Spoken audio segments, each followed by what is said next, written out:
మనసిరిగిపోదానే.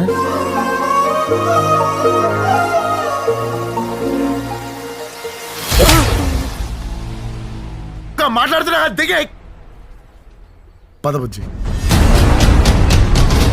ఈ సమస్య వాడు పోతే వాడితోనే పోతే, లేదంటే ఊరే పోతే. ఇలాంటి సూక్తులు ఉంటే గోడ మీద రాయి, నేను ఉచ్చోసుకునేటప్పుడు చదువుతా. ఏంటి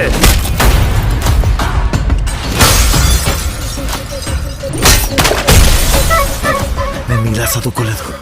నాకు తెలిసిందల్లా ఒక్కటే, మన మీదికి ఎవడన్నా వస్తే ఆడి మీద పడిపోవడమే. ఇది చరిత్రలో మిగిలిపోవాలంతే.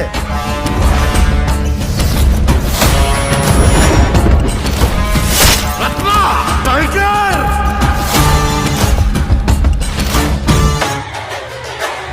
టైగర్